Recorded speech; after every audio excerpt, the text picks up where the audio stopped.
알프스에는 아주 특이한 개미가 살고 있어요. 우리나라 개미하고 좀 다른데요. 이 개미는 특이한 게 공동체성을 가지고 있습니다. 개미의 공동체성이라. 예. 근데 이 개미 집에 한번 불타는 초를 한번 세워놔 봤습니다. 그랬더니 대개 이 불을 보면 다 도망치기 마련이잖아요.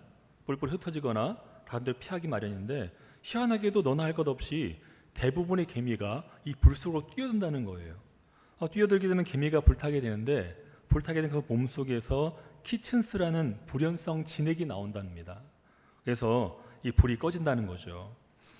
이 개미의 희생정신 때문에 적어도 그 지역에서는 개미가 곤충의 왕이고 또 희생의 아이콘으로 떠오른다는 겁니다. 남미에서는 여러 가지 식물이 있는데 그 중에 개미에게 거처가 되어준 식물이 있고 그 식물은 또 개미의 도움을 받아서 생활과 번식을 한다는 거예요. 여러분, 하찮은 민물도 이런데 만물의 영장이라 하는 인간의 희생만큼 또 무섭고 강한 것이 어디 있겠습니까? 오늘 그 에스라의 이 책임 있는 희생의 자세, 이 모습은 결국 이스라엘 민족의 대각성 운동을 일으킵니다. 그 헌신의 날개짓이 어떤 긍정적인 결과를 가져왔는지 우리 함께 살펴보도록 하겠습니다. 9장의 내용을 살펴보면 먼저 1절부터 4절까지의 말씀은 이스라엘 자손들이 이방인과의 통혼 실태를 고발하고 있고, 그리고 이스라엘의 타락에 대한 에스라의 상심한 그 내용을, 상심 마음을 드러내고 있습니다. 또 5절부터 15절까지는 이스라엘의 타락에 대한 에스라의 회개와 또 중보적 기도를 다루고 있습니다. 여러분, 에스라가 귀환했을 때 그 당시에는 이스라엘 공동체가 매우 심각한 문제를 안고 있었습니다. 많은 이스라엘 자손들이 이방 여인을 아내로 삼는 일을 했다는 것입니다. 그래서 이 일 때문에 신정 공동체의 정체성이 심지어 그 뿌리채 뽑아낼 수도 있는 그런 심각한 과오를 저질렀다는 것이죠. 가나안 땅의 점령을 앞둔 이스라엘 백성들에게 하나님께서 말씀하셨습니다. 너희는 가나안 땅에 들어가거든 그 족속들과 결단코 통혼을 맺지 말아라. 그 말씀하셨습니다. 그러면 왜 이 이방인들과 통혼을 맺지 말라, 결혼하지 말라 하셨을까요? 그것은 이스라엘 백성들이 이제 가나안 족속에 같이 머물게 되면 그 거류함을 통해서 가증한 풍습을 따라서 할까봐 그게 우려됐기 때문에 그렇게 말씀하신 겁니다. 그러면 왜 악한 것은 이렇게 쉽게 우리가 닮을 수밖에 없고 또 우리가 욕하면서 닮는다고 하지 않습니까? 그렇죠? 그래서 따져보니까 이스라엘 백성들이 70년간의 바벨론 포로기를 겪었고 훨씬 더 그 앞에 나가본다면 애굽에서의 430년간의 노예 생활을 했습니다. 그러다 보니까 이들 자연적으로 몸 속에 또 생활 풍습 속에 이방의 풍습과 그들의 가증스러운 그런 제사의 그런 모습들이 젖어 있었다는 것입니다. 그래서 선민으로서의 정체성 확립을 시키는 것이 가장 시급했기 때문에 이렇게 경고하고 권면의 말씀을 하고 있는 것입니다. 그래서 가나안 땅을 점령하는 세대들에게는 이방 민족을 진멸하라 말씀하셨어요. 좀 가혹해 보이긴 하지만 진멸해야 된다. 바벨론에서 귀환한 그 공동체들 역시 이방인들과의 통혼을 강력히 금지한 것이죠. 하지만 여러분, 이스라엘 백성들이 이 이방인과의 통혼을 그들로 하여금 이제 이방의 가장 풍습을 따라갈 수밖에 없도록 만들어 버린 거였습니다. 왜냐하면 결혼했으니까 이 결혼 사람이 점점점 많아지니까 이런 모든 것에 거리낌이 없어져 버린 거였어요. 죄인데 거리낌이 없어져 버린 거였습니다. 이로 인해서 에스라가 귀국했을 때 그 당시에 이스라엘은 영적으로 심각한 침체기 있었고 또 타락의 상태에 빠져 있었습니다. 더러운 것이 무엇인지 모르는 그런 상태였죠. 여러분, 그 돼지가 더러운 동물인가요? 요즘은 돼지를 가정에서 키우기도 하잖아요. 미니피그 같은 거. 근데 원래 여러분, 돼지는요 깨끗한 동물이에요. 돼지는 자기 배변하는 곳을 구분하는 아주 깔끔하고 청결한 돼지입니다. 근데 돼지가 왜 우리가 알고 있는 돼지처럼 더러워졌을까요? 왜냐하면 사람이 한정된 공간에 가둬뒀기 때문입니다. 그래서 돼지도 한쪽 구석에, 이게 내 집이니까 내가 깨끗이 유지하고 싶은데 그럼 내가 한쪽에다 배변 장소를 만든 거죠. 거기에다 계속 이제 배변을 보는 겁니다. 근데 사람이 치워주지 않으니까 자꾸 쌓이겠죠. 쌓이다 보니까 이제는 더 이상 움직일 수 없는 공간까지 밀리게 된 거죠. 근데 어느 날 돼지가 그날 기력이 좀 약했는지 다리를 삐끗했어요. 근데 미끄덩 넘어져서 돼지 그 똥통에 쑥 빠져버린 겁니다. 그때 돼지는 나라를 잃은 표정을 하면서 무념무상의 상태에 빠지는 거예요. 또 내 몸이 이렇게 된 이상 뭘 더 깨끗이 삶을 살아가겠느냐? 포기하는 거죠. 돼지가 똥밭에 똥밭 좀 격조 있게 변밭에 뒹굴고 막 그러는 거예요. 우리가 알고 있는 돼지로 돌아가는 거죠. 나중에 돼지는 무념무상의 상태에서 우리를 희생할 때까지 그렇게 살아간다는 겁니다. 여러분, 가증한 죄악이 몸에 묻은 줄도 모르고 뒹구고 있는 이 이스라엘 백성들과 똑같은 상황이라는 것입니다. 과거에 깨끗했던 거룩했던 모습은 기억치 못하는 거예요. 그래서 에스라가 한탄하면서 가슴을 치고 옷을 찢으면서 하나님께 울부짖었던 것입니다. 당시 이스라엘 공동체는 외형적으로는 성전을 재건했어요. 또 하나님께 제사도 드렸습니다. 그래서 선민의 위상과 정체성을 회복하였다라고 볼 수 있을 정도까지 갔죠. 하지만 그 내면적으로는 선민의 면모를 갖추지 못하였습니다. 그래서 영적 타락과 침체에 빠져서 있었던 거죠. 다 같이 본문을 보도록 하겠습니다. 1절을 보시면 이 일 후에 방백들이 내게 나와 이르되 이스라엘 백성과 제사장들과 레위 사람들이 이 땅 백성들에게 떠나지 아니하고 가나안 사람들과 헷 사람들과 브릿 사람들과 여부 사람들과 암몬 사람들과 모압 사람들과 애굽 사람들과 아모리 사람들의 가증한 일을 행하여 그들의 딸을 맞이하여 아내와 며느리로 삼아 거룩한 자손이 그 지방 사람들과 서로 섞이게 하는데 방백들과 고관들이 이 죄에 더욱 으뜸이 되었다 하는지라. 본절은 먼저 포로 귀환민들이 이방인들과의 접촉을 단호하게 끊지 못했다는 것을 지적하고 있습니다. 그러면서 연원하며 삶을 살아갔다는 것이죠. 그 대상을 보면 가히 성경에서 무수히 언급되면서 경계하라고 명령하신 그런 민족들이었어요. 방금 제가 랩처럼 읽었던 그 민족들이 있죠. 가나안, 헷, 브리스, 여부스, 암몬, 모압, 애굽과 아모리 사람들을 얘기하는 것이죠. 추측컨대 이 사람들은 북이스라엘이 멸망했을 때에 이 아수르의 이주 정책에 의해서 그 땅에 심겨진 사람들일 것입니다. 그리고 이제 귀환한 이스라엘 백성들이 그 자리에 같이 있게 되니까 이 이방인들과 같이 교류해버린 것이죠. 그리고 더 안타까운 것은 뭐냐면 이제 스룹바벨과 예수아가 이제 사망 이후 이방인들의 가정한 이 풍습을 쫓는 것이 더욱더 가속화되었다는 것입니다. 결국 이방인들과의 통혼은 단순한 육체 결합이 아닙니다. 영적이며 신앙적이며 또 전 인격적인 측면에서의 결합으로 바라봐야 된다는 것입니다. 고린도전서 6장 16절을 보면 창녀 합하는 자는 그와 한 몸인 줄을 알지 못하느냐 일렀을 때 둘이 한 육체가 된다라고 하면서 경고를 하셨습니다. 이 말씀처럼 이방인과의 통혼은 결국 그 궁극적인 결과가 어떻게 나오냐면 스스로를 악한 그 수렁이 타락의 수렁에 빠뜨린 것과 똑같다는 것입니다. 다음으로 거룩한 자손이 그 지방 사람들과 서로 섞이게 하는데 방백들과 고관들이 이 죄에 더욱 으뜸이 되었다라고 얘기하고 있어요. 이 방백과 고관들이 으뜸이 되어서 앞장서서 죄를 저질렀다. 참 부끄러운 일이죠. 선민 공동체인 이스라엘의 지도자들은 그들이 백성들을 신앙 안에서 적어도 바른 길로 선도하고 또 그를 인도해 나가야 될 막중한 책임들이 있었습니다. 그런데 이들이 오히려 선민 공동체의 정체성을 파괴하는 이런 이방혼을 일삼고 있었다는 것이 참 안타까운 일입니다. 또한 이들이 통혼에 그 이방인과의 통혼에 앞장섰다는 것이 가히 충격적인 것이죠. 이런 분위기 속에서 어떻게 성도들이 일반 백성들이 그 영향을 받지 않을 수가 있겠습니까? 지도층의 타락이 결국은 백성의 타락으로 이끌게 된다는 것을 분명히 말씀하고 있습니다. 3절을 보면 내가 이 일을 듣고 속옷과 겉옷을 찢고 머리털과 수염을 뜯으며 기가 막혀 앉았으니 라고 되어 있어요. 포로 귀환민들이 이방의 가증한 족속들과 통혼했던 사실에 에스라는 세 가지 방법을 통해서 극한 분노와 슬픔과 상심을 표현했습니다. 먼저 옷을 찢었죠. 이 옷을 찢는 행위는 일반적으로 있어서는 안 될 일을 보았거나 들었을 때 하는 행위입니다. 그래서 슬픔과 놀람을 극단적으로 표현하는 행동이죠. 우리가 잘 알고 있는 구약의 예를 보면 창세기 37장에서 이제 야곱이 자신이 가장 사랑하는 요셉의 짐승에 찢겨 죽었다는 비보를 들었습니다. 그때 피 묻은 요셉의 채색 옷을 받아들고 자신의 옷을 찢으면서 꺽꺽하면서 애통하면서 울었던 것을 기억하실 거예요.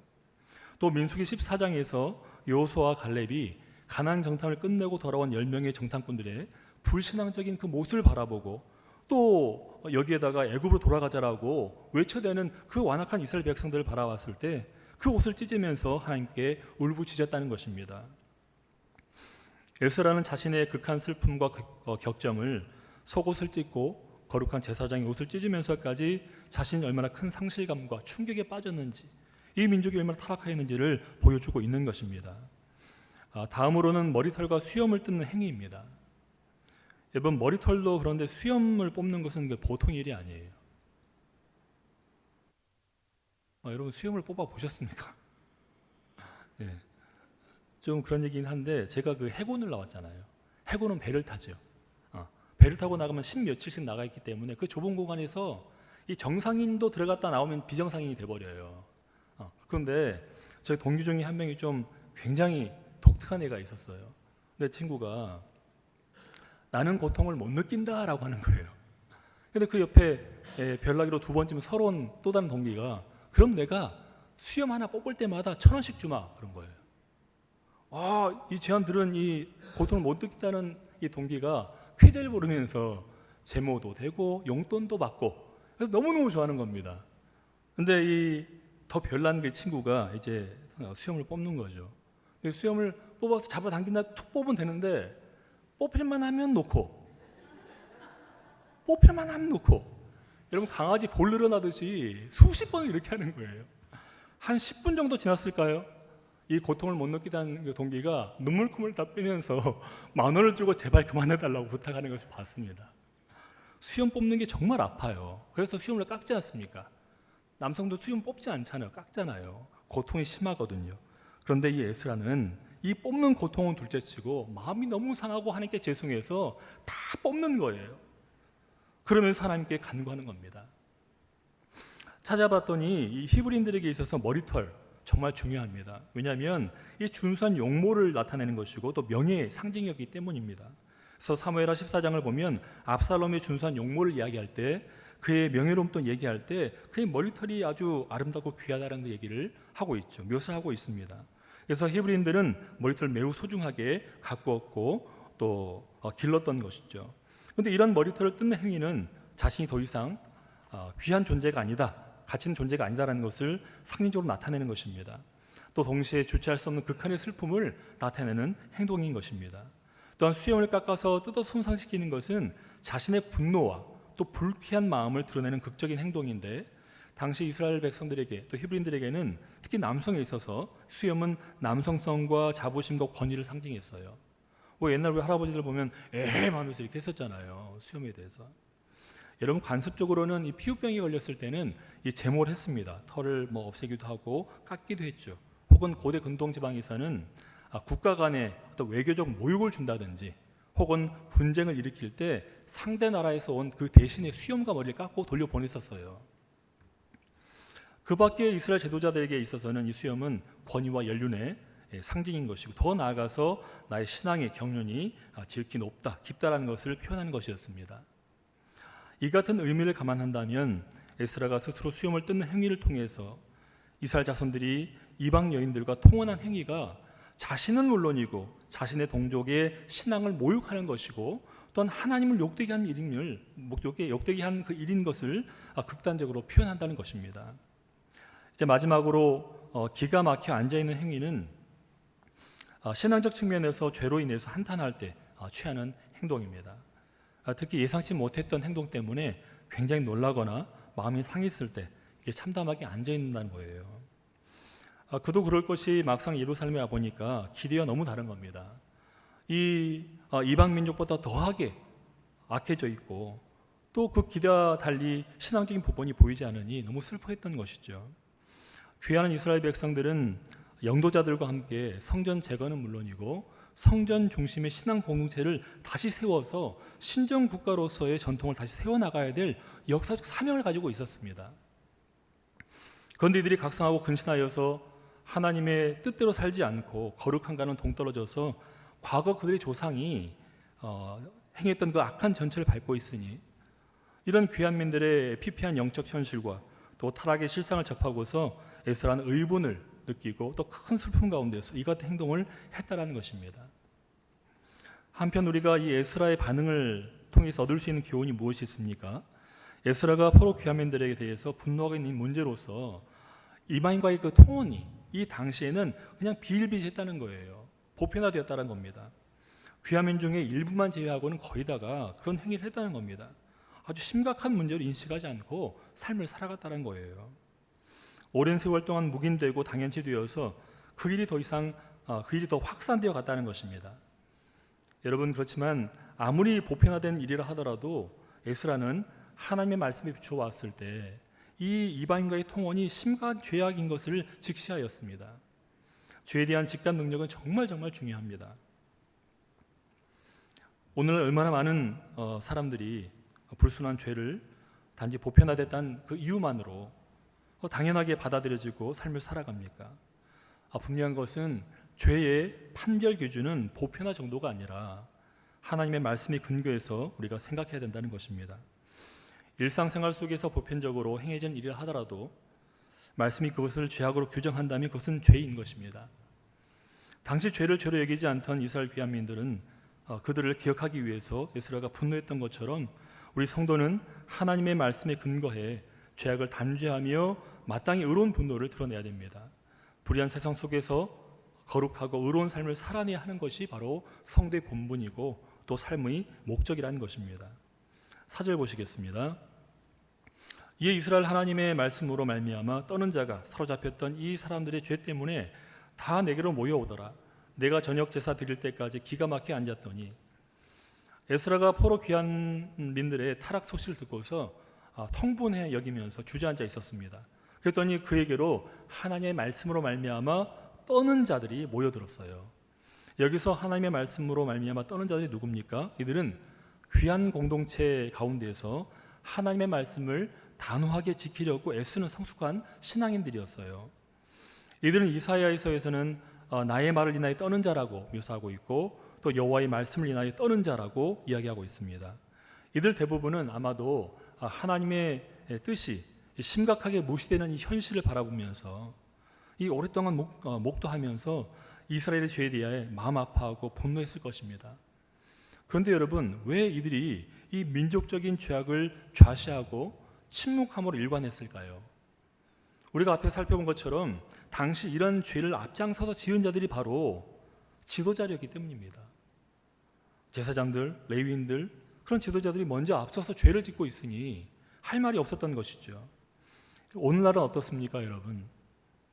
일부 교회, 또 몇몇 대형교회 보면 지도자들이 이제 세습을 통해서 자기 비자금을 또 자기 악행을 숨겨버리고 있어요.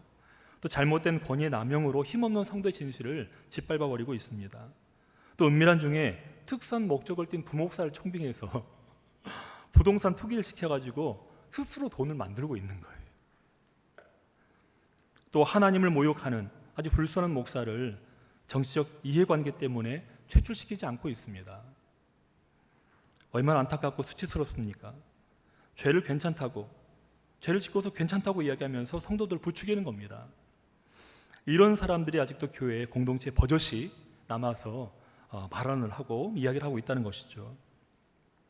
그래서 당시 이 가려운 곳을 긁어주는 에스라가 이 귀한 공동체 안에서 이제 부조리한 죄악을 척결했기 때문에 새로운 이스라엘에 대한 어떤 재건과 회복에 대한 기대하면서 이 에스라엘을 중심으로 이 깨어있는 자들이 모이기 시작했던 것입니다. 5절 보시면 저녁 제사를 드릴 때에 내가 근심 중에 일어나서 속옷과 겉옷을 찢은 채 무릎을 꿇고 나의 하나님 여호와를 향하여 손을 들고. 에스라는 오랫동안 머물러 있었습니다. 머리털과 수염을 뽑은 채 그 자리에 머물러 있었는데 이렇게 중보자로서 에스라는 하나님 앞에서 죄책감과 부끄러움과 범죄에 대한 분노 그리고 내면적인 고통을 느꼈습니다. 그런데 무엇보다 어떻게든 이 이스라엘 백성들을 돌이키고자 하는 그런 간절한 마음들이 혼재되어 있었다는 겁니다. 이런 에스라의 모습은 과거 출애굽 이후에 이스라엘 백성들이 광야에서 범죄한 상황과 모세의 중보적 기도를 떠오르게 합니다. 출애굽한 이스라엘 백성들은 광야에서 거룩한 하나님의 수많은 이적과 기사와 능력을 직접 목도하고 경험하고서도 하나님을 온전히 믿지 못했습니다. 또 하나님을 시험하고 악한 말로 그의 대언자인 모세와 아론을 원망했습니다. 만약 하나님께서 이를 불같은 징계로 그를 치셨다면 아마 이스라엘은 광야에서 모두 멸절했을 것입니다. 그런데 이들의 지도자인 모세는 이 이스라엘의 불신앙과 완악함에 대해서 하나님께 간절히 중보적 기도를 드렸고 결국 하나님은 이 이스라엘 백성들을 용서하시고 치유해 주신 것입니다. 성도 여러분, 우리들 역시 공동체를 위해서 깨어있는 한 사람이 되어야 할 줄로 믿습니다. 공동체 회복을 위해서, 더 나아가 민족과 나라를 위해서 중보기도하는, 중보적 기도를 동참하는 여러분 되시길 부탁드립니다. 그러면 에스라와 모세의 중보적 기도를 받으신 하나님께서 우리 기도를 반드시 들으실 줄로 믿습니다. 그래야 이 악이 만연해 있는 이 민족을 다시금 돌이키실 줄로 믿습니다. 6절을 보면 말하기를 나의 하나님이여 내가 부끄럽고 낯이 뜨거워서 감히 나의 하나님을 향하여 얼굴 들지 못하오니 이는 우리 죄악이 많아 정술이 넘치고 우리 허물이 커서 하늘이 미침이니이다. 본절은 에스라가 이스라엘 범죄에 대해 하나님 앞에서 회개하고 자신의 입장을 토설하는 그런 내용입니다. 우리 한글 성경에서는 1인칭 표현인 나의, 내가가 3번밖에 나오지 않죠. 하지만 원어에서는 6번이 나와요. 2배가 나오는 거죠. 하나님 앞에선 에스라가 얼마나 심각하게 부끄러워하고 안타까워했는지 잘 나타나 있습니다. 또한 에스라는 이스라엘의 죄악이 정수리를 넘었을 뿐만 아니라 심지어 하늘에까지 이르렀다라고 표현함으로써 이미 감당할 수 있는 한계를 분명히 넘었음을 고백하고 있어요. 특히 본문의 정수리에 넘치고에 해당하는 이 원어의 의미를 보면 마치 사람의 키를 훌쩍 넘을 정도로 무시무시하게 떠밀려오는 급류를, 그 이미지를 연상시킨다는 것입니다. 이 성난 물결이 넘치는 홍수와 같은 죄악이 이 포로 귀한 공동체를 파멸로 몰아가고 있으며 그것이 하늘에 닿아서 결국 하나님의 심판이 불가피한 상황에 이르렀다라고 토로하고 있는 것입니다. 7절 보시면 우리 조상들의 때로부터 오늘까지 우리 죄가 심함에 우리 죄악으로 말미암아 우리와 우리 왕들과 우리 제사장들을 여러 나라 왕들의 손에 넘기사 칼에 죽으며 사로잡히며 노략을 당하며 얼굴을 부끄럽게 하심이 오늘날과 같으니이다. 에스라는 자기 민족의 과거에 대해서 분명히 알고 있었어요. 분명한 역사의식을 가지고 있었습니다. 현재 이 이스라엘 자손들이 이방 여인을 취해서 그들과 함께 우상을 섬기는 이 추악한 죄악이 여러분 갑자기 생겨난 게 아니에요. 잘 알고 계시겠지만 이 이스라엘 백성들은 민수기 25장에서 신정 정치로서, 신정 국가로서 형성된 직후인 광야 시대에도 모압 여인들과 혼음하면서 우상을 섬겼습니다. 그리고 열왕기상 11장 1절 이하를 보게 되면 이 가나안 땅에 정착한 이후에 가장 존경받는 왕 중에 하나인 솔로몬, 이 역시 이방 여인을 취하여서 영토가 확장되고 나라가 안정되는지 몰라도 그녀들이 섬겼던 우상을 위해서 산당을 지어줘 버렸어요. 아주 어리석은 죄악을 행했던 것입니다. 그리하여서 신정 왕국은 죄악으로 인해 남북으로 분열되었고 이후에도 우상 숭배와 또 죄악을 지속해서 범하다가 북이스라엘은 아수르에서 BC 721년에 멸망하였고 남유다는 바벨론에 의해서 BC 586년에 멸망하게 되는 겁니다. 당시 1차 그리고 2차 포로기한을 통해 이방 땅에서 예루살렘으로 돌아온 이 사람들은 이 암울한 이 치욕적인 역사의 상처를 잘 알고 있었어요. 또 그 비극의 결말도 잘 알고 있었죠. 그런데 그들이 이 불경스러운 범죄로 말미암아 하나님의 심판을 자초한 조상들과 마찬가지로 이방 여인과 통혼하면서 우상을 섬기는 죄를 반복하고 있었다는 것입니다. 오늘 우리 본문 주제 말씀 중에 짐짓죄라고 나와 있죠. 짐짓죄. 죄임을 자각하고 있는 상태에서 반복하여 짓는 죄를 말합니다. 혹은 쉽게 얘기해서 고범죄, 고의로 드리는 죄를 이야기하는데요. 특히 신약 시대에 이 장로 유전을 중시하던 유대 사회에서 악법으로 거의 통용되던 게 있었어요. 이 고르반 제도였죠. 원래 의미는 좋은 것인데 악하게 쓰였습니다.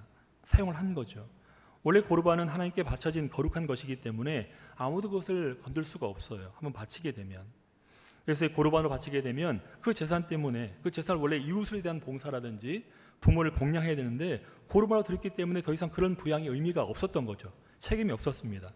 그런데 이 당시에 드릴 때는 그 명예 같은 걸 다 자기가 받았던 겁니다. 그런데 이 부모님이 돌아가시면은 바로 제사장을 찾아가서 이 고르반 제도를 무효화시켰다는 거예요. 그 방법도 참, 이 무효화시킨 방법이 뭐냐면 드린 고르반의 몇 %를 내게 되면 이걸 무효화시켜준다는 겁니다.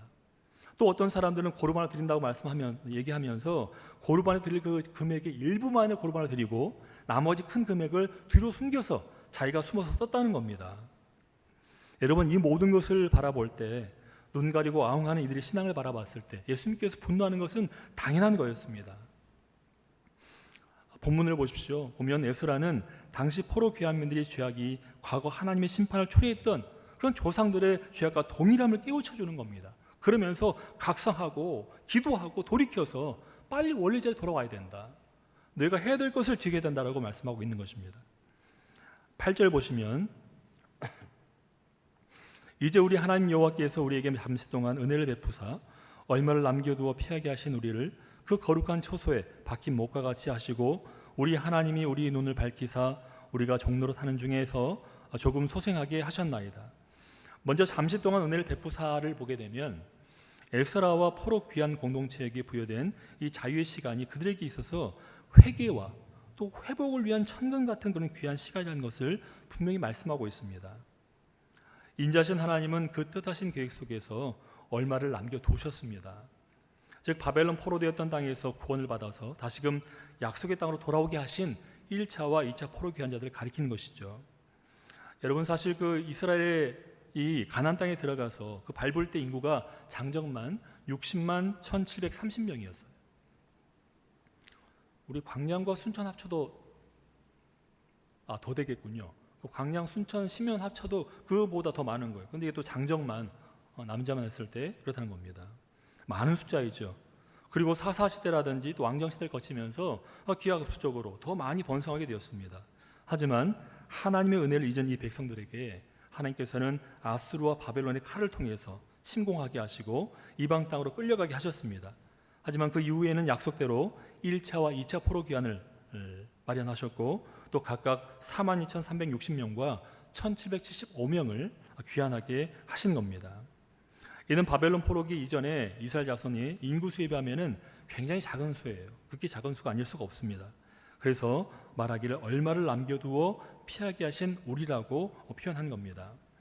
여러분, 다음으로 그 거룩한 처소에 박힌 못과 같이 하셨다 이 말씀을 보면 그 거룩한 처소는 넓은 개념으로 봤을 때는 가나안 땅을 가리키는 것이고 좀 좁게 본다면 예루살렘에 재건된 성전터를 가리키는 것입니다. 한편 에스라는 포로에서 귀환한 백성들이 정착하여서 뿌리내린 이 박힌 못, 이 사실을 박힌 못에 비유하여서 말하고 있습니다. 이 박힌 못에 해당하는 히브리어가 야테드인데 이게 일시적으로 집에서 가구를 혹은 다른 걸 걸기 위해서 만드는 벽에 거는 어떤 못이라든지 혹은 기둥이나 석가래 등을 단단하게 연결해주는 못을 가리킨다고 합니다. 그리고 장막을 치기 위해서 땅에 박는 그 말뚝을 또 야테르라고 얘기한다는 거예요. 그래서 그 거룩한 처소인 예루살렘 장막을 견고하게 고정시키기 위해서 땅에 박은 말뚝이 누구냐? 바로 이 귀한한 소수의 백성들이고 하나님께서 이 말뚝인 귀한한 소수한 백성들을 통해서 외부임에 흔들지 않는 견고한 나라를 세우시겠다라고 말씀하시는 겁니다. 여러분, 우리들 역시 우리가 속해 있는 신앙 공동체를 지키기 위해서 그 거룩한 처소에 박힌 모처럼 순전한 하나님의 말씀을 지키고 순종하며 헌신하여야 합니다. 1차 귀환민들 역시 삶을 걸고 헌신했어요. 다만 외세 거센 압박과 폭력에 무릎을 꿇고 시선을 재건된 성전에 두지 않고 본인의 욕망을 향했기 때문에 이들이 성전 중심의 신앙 공동체 수립에 실패해버렸던 겁니다. 사랑하는 성도 여러분, 우리는 이 1차 포로 귀환 공동체의 실패한 교훈을 직시해야 됩니다. 그래서 보다 성숙하고 지혜롭게 우리에게 주신 공동체를 잘 섬기고 섬겨야 할 줄로 믿습니다. 공동체 안에 있지만 우리는 개인으로서 하나님을 대면하며 섬기는 마음으로 최선을 다해서 헌신하고 또 사랑하고 섬길 때 진정 실패가 없는 온전한 신앙 공동체가 이루어질 줄로 믿습니다. 박힌 못처럼 저와 성도 여러분 모두가 이 샤론 교회, 이 샤론 공동체의 든든한 버팀목이 되고 또 든든히 세워져 나갈 수 있도록 우리가 기도함으로 협력해야 될 줄로 믿습니다. 9절 보시면 우리가 비록 노예가 되었사오나 우리 하나님이 우리를 그 종살이하는 중에 버려두지 아니하시고 바사 왕들 앞에서 우리가 불쌍히 여김을 입고 수생하여 우리 하나님의 성전을 세우게 하시며 그 무너진 것을 수리하게 하시며 유다와 예루살렘에서 우리에게 울타리를 주셨나이다. 우리에게 울타리를 주셨나이다. 여기서 울타리는 히브리어로 가데르인데요. 가데르. 이는 성벽처럼 크고 단단한 벽을 의미합니다. 또 이 의미와 더불어서, 이 기능과 더불어서 보호라는 그런 의미가 있습니다. 곧 하나님께서 점령국이었던 그 바사 왕들의 마음을 또 상황을 움직이셔서 종된 이스라엘을 불쌍히 여기게 만들고 결국 예루살렘으로 귀환하여서 성전을 재건하게 하고 이제 삶의 터전을 이제 울타리로 경계를 삼아 허락하셨다는 그 말씀인 거죠. 그리고 하나님께서 이들을 성벽과 같이 지키시며 보호하시겠다는 확고한 의지를 나타내는 것입니다. 10절 말씀에 우리 하나님이여 이렇게 하신 후에도 우리가 주의 계명을 저버렸사오니 이제 무슨 말씀을 하오리까? 라고 얘기하고 있어요. 하나님의 전적인 구원과 국률로서 이 이스라엘 백성들이 귀환하게 됐습니다. 그리고 보호받고 이 정착한 삶의 터전을 또 허락받았어요. 그럼에도 불구하고 이 귀한 공동체가 도리어 하나님의 율법을 배반하고 또 범죄한 사실이 어쩔 줄 몰라하는 에스라를 보게 됩니다. 그의 황망한 표정이 다 이제 보이는 것 같습니다. 사실 에스라가 2차 귀한 공동체, 에스라와 또 2차 귀한 공동체는 이 황망하고 수치스러운 이방인과의 통혼과 우상 숭배의 범죄에서 뒤로 빠져서 볼 수도 있었어요. 그러면서 욕할 수도 있었겠죠. 1차 귀환민들과 그의 지도자들 비난하고 그 책임을 떠밀을 수도 있었습니다.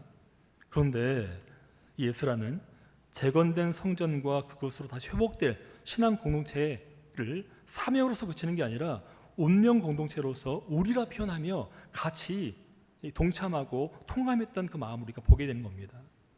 그래서 본인 스스로도 하나님 앞에서 아무런 할 말이 없음을 고백하고 있는 것입니다. 여러분, 에스라의 이러한 고백은 민족의 어른으로서 탁월한 지도력을 보여주고 있습니다. 그 첫 번째는 그는 본문에 우리라는 그 표현을 쓰면서 1차와 2차 귀환자들을 구분하지 않고 이간하지 않고 그들 모두를 하나로 묶었습니다. 둘째는 공동체의 죄를 자신의 죄로 여기고 회개하고 또 중보적 기도를 함으로써 모든 백성이 죄악에 대해서 책임을 질 수 있도록 유도했다는 것이죠. 세 번째는 하나님 앞에서 범죄한 인간의 어떤 변명이나 자기 합리화도 온당하지 않음을 분명히 하고 다만 하나님의 은혜를 간구함으로 민족이 나가야 될 방향과 또 신앙의 자세를 가르쳐 주었습니다. 이런 에스라의 선이 굵은 이 태도는 실제 이방 여인과 통혼하여서 우상 숭배를 했던 백성들에게 그들 스스로가 부끄러움을 느끼고 죄를 깨닫고 회개하도록 하는 결정적인 계기가 되었습니다. 그 밖에 다른 백성들에게도 신앙적 각성을 불러일으키는 큰 사건이었습니다. 이어서 11절을 보시면 전에 주께서 주의 종 선지자들에게 명령하여 이르시되 너희가 가서 얻으려 하는 땅은 더러운 땅이니 이는 이방 백성들이 더럽고 가증한 일을 행하여 이 끝에서 저 끝까지 그 더러움으로 채웠음이라.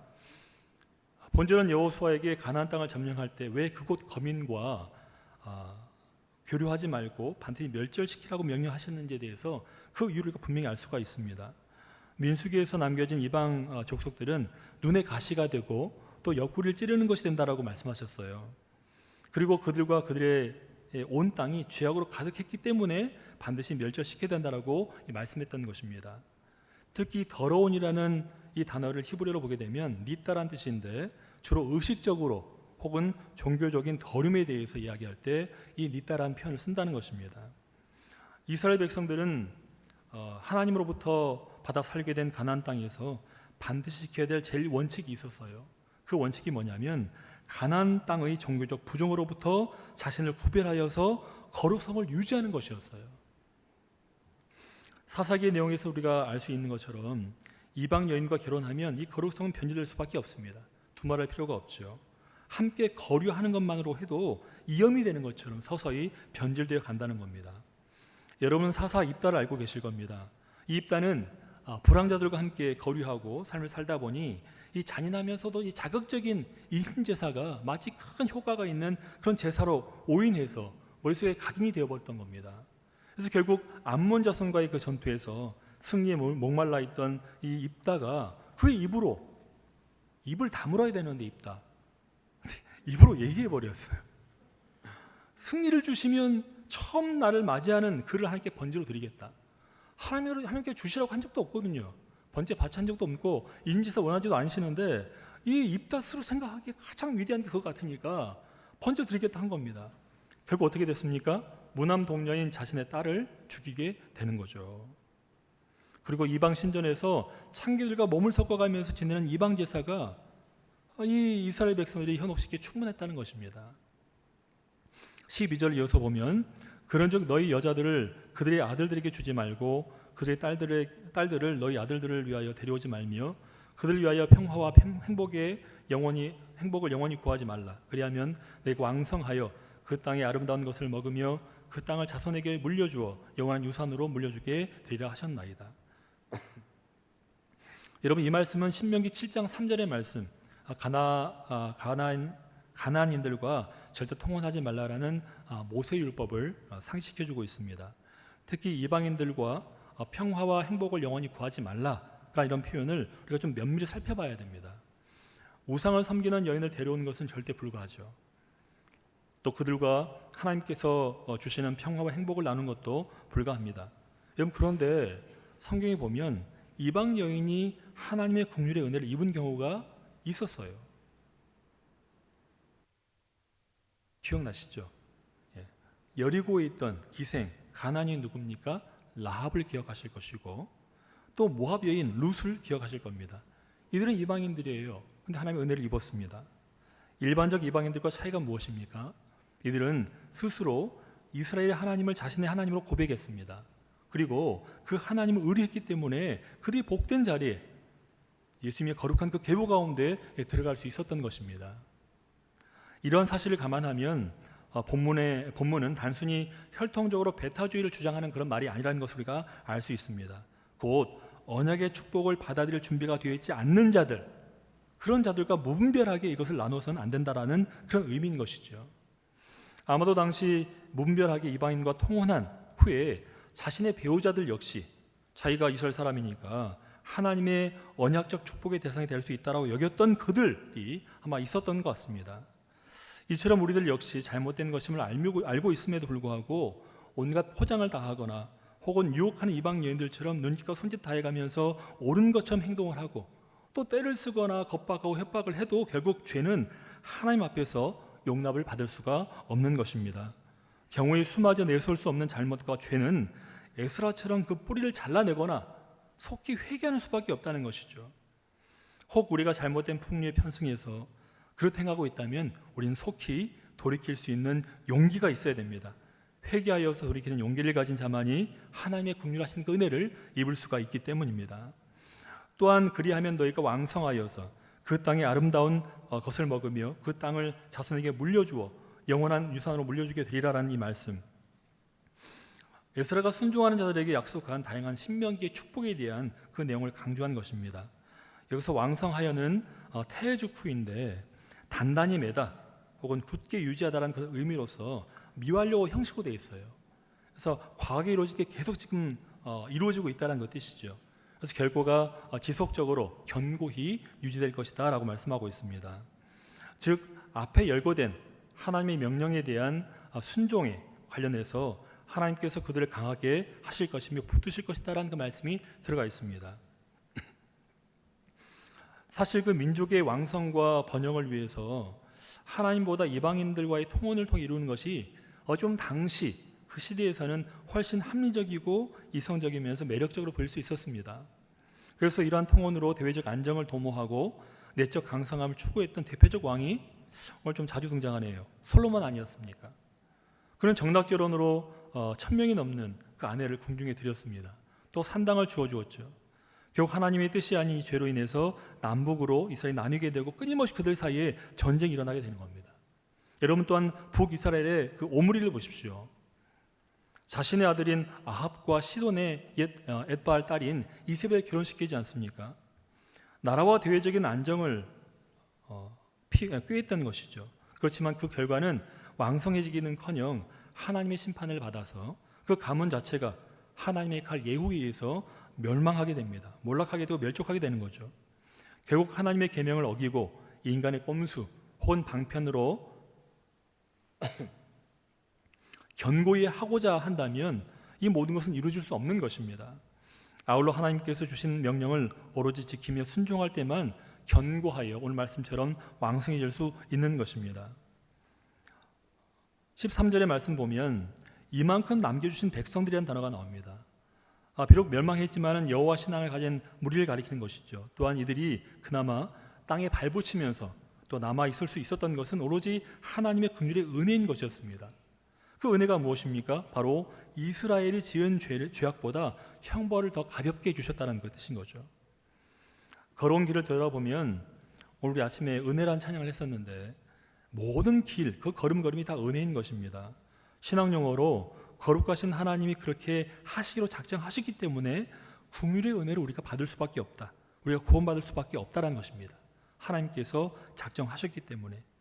이어서 14절의 그 말씀을 보게 되면 도우시는 그 은혜로 귀향한 공동체들이 그 은혜를 저버리고 과거 조상들의 죄를 되풀이하는, 오히려 더 악해졌습니다. 그 부끄러움에 낯을 들지 못하는 에스라의 양심의 표현이 구구절절하게 적혀져 있어요. 우리가 잘 알고 있는 것처럼 신의 산에서 맺은 그 언약들은 쌍방 모두가 지켜야 하지만이 유지되는 것입니다. 여러분, 고대 근동지역 국가에서 혹은 국가와 국가끼리 혹은 개인과 개인 사이에 맺는 모든 언약은 쌍방 의무의 이행이 있어야 됐습니다. 그래서 이걸 기본 전제로 하고 있는데, 우리가 언약이라는 단어를 잘 알고 있잖아요. 이 언약은 베리트란 단어입니다. 바라와 카라트, 바라는 고기이고 카라트는 나누다, 자르다는 얘기인데, 쪼갠 고기 사이를 지나가면서 언약을 맺는 것이죠. 그 이유는 둘 중에 한 명이 그 약속을 어겼을 때 이 잘려진 고기처럼 조각나서 쪼개어서 죽임을 당할 것이다라는 아주 강력한 의지가 들어있는 약속이 바로 이 언약이라는 것입니다. 여러분, 하지만 하나님께서는 이스라엘 백성들을 그토록 무수히, 이 백성들이 그토록 무수히 언약을 이행하지 않았음에도 불구하고 우리 하나님은 그 언약적 관계를 끊지 않으셨어요. 물론 이스라엘 백성들이 죄를 범할 경우마다 분명하게 징계를 하긴 하셨습니다. 그렇지만 이 징계라는 것은 언약 관계에 대한 포기나 잔절을 위한 게 아니었어요. 오히려 언약 관계를 성숙시키고 완성시키기 위한 것이었습니다. 그래서 에스라는 하나님을 이스라엘의 하나님이라고, 이스라엘의 하나님 여호와라고 부르면서 감사했던 것이죠. 그러면서 하나님께서 또 하나님과 이스라엘의 언약적 관계가 단절되지 않고 계속됨에 따라 이 모든 걸 감사하면서도 넙죽 엎드려서 부끄러워하고 있는 모습을 우리가 보게 되는 것입니다. 성도 여러분, 짐짓죄와 같은 반복되며 자각하고 있음에도 불구하고 짓는 죄를 우리가 경계해야 됩니다. 구원의 확신은 갖되 낮은 자리에서 겸손하게 하나님 은혜에 감사하고 언제나 삶으로 하나님께 영광 돌리는 저와 여러분 되시기를 축원합니다. 기도하시겠습니다.